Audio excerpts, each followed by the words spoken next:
以爱未赢超甜售后便报仇现场，王鹤棣带白鹿与秦霄贤疯狂互泼。这期的你好星期六本应是一场霸道总裁与心动女主角的甜蜜盛宴，却被秦霄贤和白鹿的私仇搅了局。白鹿和秦霄贤在奔跑吧曾因为水而结仇，尽管白鹿从不记仇，一般有仇当场就报，可如今狭路相逢，又忍不住开启了一场报仇雪恨的戏码。常来你好星期六的人都知道，好六街上最让人喜闻乐见的经典游戏321看这边，实际上是一个泼水游戏。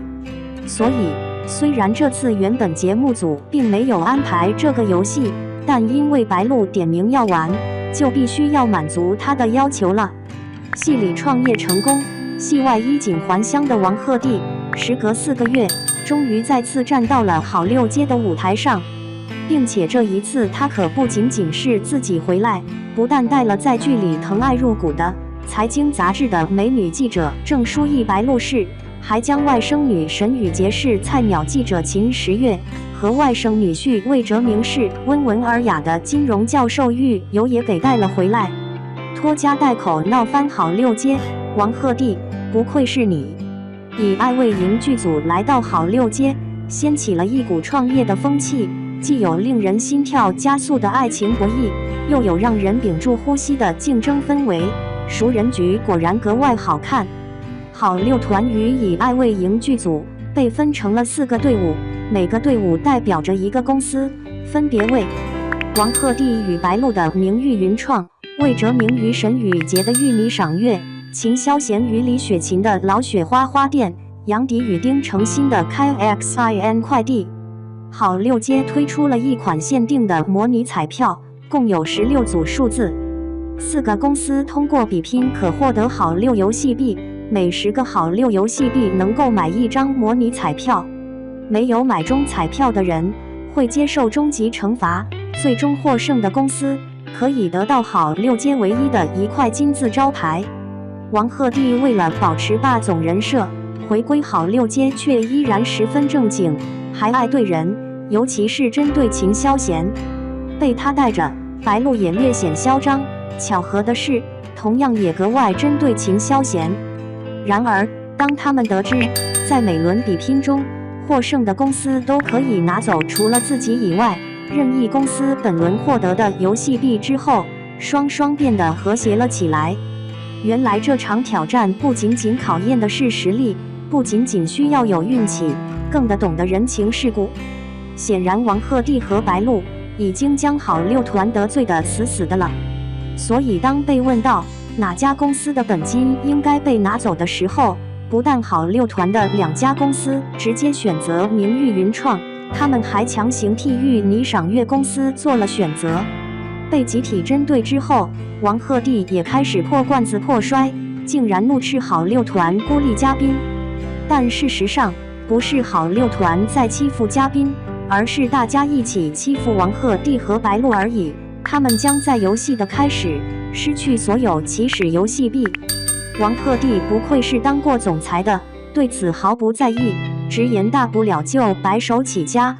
既然霸道总裁都带来了他们的女主角，那么比拼一定少不了情景演绎，看看到底哪位总裁能够让他们的女主角心率飙升。节目组为嘉宾们提供了很多总裁的道具，说是都有总裁气质的，但嘉宾们看了都直摇头。比如魏哲明选了个围巾，从衣帽间出来感觉老了10岁，再加上一个过分显眼且戏超多的助演丁程鑫，着实是给每一组嘉宾都造成了不小的影响。不过王鹤棣显然和其他都不一样，他不但疯狂往衣服里揣东西，还又找了秦霄贤和杨迪做助演，希望可以表现出一个日理万机的总裁形象。却没想到秦霄贤和杨迪疯狂找事，把一个好好的总裁差点给逼疯了。整期节目最万众期待的就是白鹿期待了2个月想要玩的经典游戏321看这边。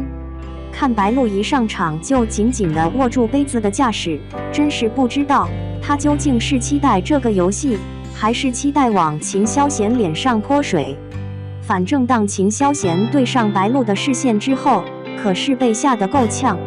白鹿旁边的王鹤棣都忍不住吐槽，白鹿看着秦霄贤，就像看见了猎物一样。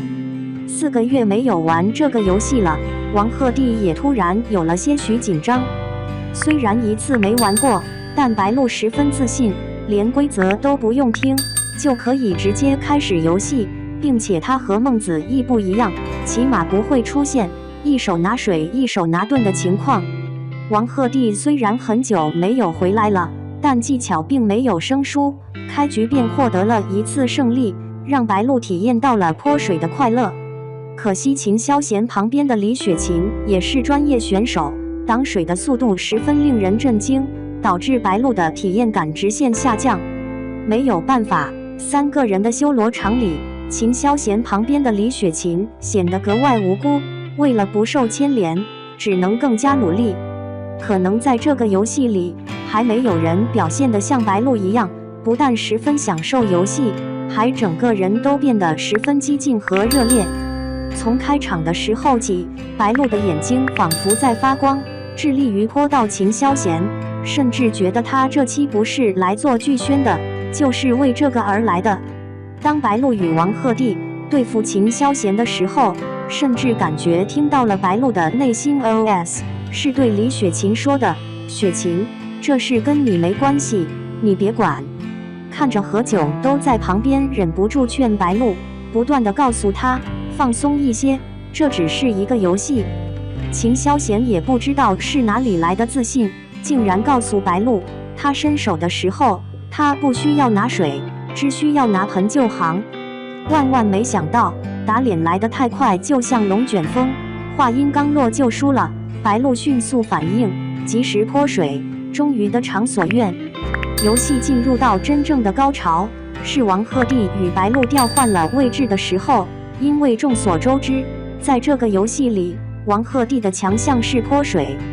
或许是看出了李雪琴的犹豫，白鹿还特意告诉李雪琴，没事，可以放心泼。王鹤棣坐在泼水的位置上，笑得像一只小恶魔一样，将秦霄贤吓得瑟瑟发抖。这个时候就会发现，当秦霄贤正面对上了白鹿，4个人的心态都发生了变化。李雪琴友情提示：秦霄贤和白鹿，你俩的恩怨自己解决，和我没有关系。女孩总是会对女孩格外疼惜一些，所以李雪琴虽然反应很快，却并没有对白鹿出手，只是秦霄贤看不下去，李雪琴泼不泼白鹿无所谓，反正他会出手。就在李雪琴没有泼水，王鹤棣还及时的拿起盾牌之后，白鹿已经安全了的时候，一杯水从对面泼来，直接淋到了自己的裤子上，着实出乎了他的意料。没人能在霸总面前伤害他的男主角，所以王鹤棣直接抄起桌子上的水，想都没想便朝秦霄贤泼了过去。秦霄贤幼稚的行为，像极了不满王鹤棣身边有了白鹿，吃醋的想要报复的样子。许是刚刚引起了公愤，所以继续游戏的时候显然不在状态，不是没有动作，就是动作做早了。谁知当王鹤棣和白鹿想要训斥秦霄贤的时候，秦霄贤立刻先发制人，指责白鹿：“我先转的你都能指错。”秦霄贤能有这波操作，白鹿属实是没有想到，走别人的路，让别人无路可走。搞笑的是，秦霄贤这个先发制人的计策竟然成功了，令白鹿既惊讶又尴尬，让主持人都承认是他在放水，还给了他先进攻的机会。秦霄贤得了便宜还卖乖，在发起进攻之前，朝白鹿持续输出，还给他划重点，强调这是你好，星期六不是奔跑吧。但很快，秦霄贤便为自己的嚣张行为付出了代价，出现失误后，被王鹤棣狠狠地泼了一杯水。王鹤棣甚至放话，在你好星期六的舞台上，从来不缺王鹤棣泼秦霄贤的素材。一时之间竟然不知道，究竟是白鹿和秦霄贤有仇，还是王鹤棣与秦霄贤有怨。这场对决已经进入到了白热化的阶段，赛点已然出现在王鹤棣与白鹿这边。王鹤棣急水加了量，换了大杯，李雪琴则默默地握住了盾牌。双方的准备都很充足，结果白鹿出现失误。不过王鹤棣迅速拿起了盾牌，严严实实地挡住了白鹿的脸。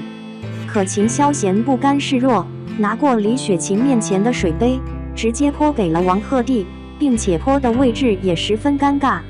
由于决胜局开始了，所以王鹤棣暂时放过了秦霄贤，但他捏杯子的手用力到整个桌子都在颤抖，杯子也快变形了。王鹤棣太了解秦霄贤了，直接给了白鹿战术指导。秦霄贤看着浑身充满杀气的王鹤棣，此时才开始害怕。他弱小无助，但活该。最终秦霄贤获得了胜利，但2大杯水却都被王鹤棣悄悄拿到了自己的面前。秦霄贤想要抢水，白鹿也拿起了2杯水，都泼给了秦霄贤。在秦霄贤想要报复的时候，王鹤棣直接将白鹿护在了身后。这个游戏结束了，新的游戏开始了。这对好6阶的卧龙凤雏兄弟开始了1局互泼，直接开始了一场泼水游戏。台下看戏的人都觉得害怕，自觉地躲得远远的。虽然秦霄贤被泼得很惨，但值得，因为他们获得了这个游戏的胜利。创业是很难的，不仅要聪明的头脑、犀利的眼光，更要强健的体魄。4家公司在答题环节满场跑，霸道总裁抱着自己的女主角，那画面太美，简直不敢看。不过最终是否能够中奖，还要看运气。就像创业也是天时地利人和缺一不可的。比如同样是答题环节，白鹿和沈雨洁身后都有男神保驾护航，怎么只有秦霄贤转头吃瓜，白鹿和王鹤棣正入迷呢，就被惩罚装置给打了脸呢？运气真的太重要了。比如王鹤棣与白鹿在以爱为营中相互吸引，慢慢靠近，携手走上各自的巅峰，顶峰相见，获得事业爱情双丰收的美满。而回到好6阶，他们也是疯狂撒糖，虽然与秦霄贤斗智斗勇格外幼稚荒唐，但最终他们的名誉云创依然走到了最后，白手起家，获得了最终的胜利，并且因为白手起家，所以意外启动了隐藏机制，可以拯救一家已经失败了的公司。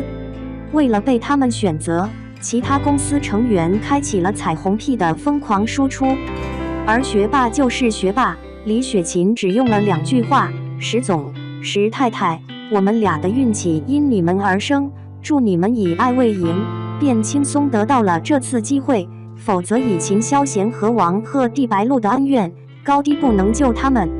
这样一来，以爱为营和好6团分别都有1家公司要受惩罚，又能磕 CP， 又能看笑料。王鹤棣带着白鹿回到好6阶，精彩内容果然看不够。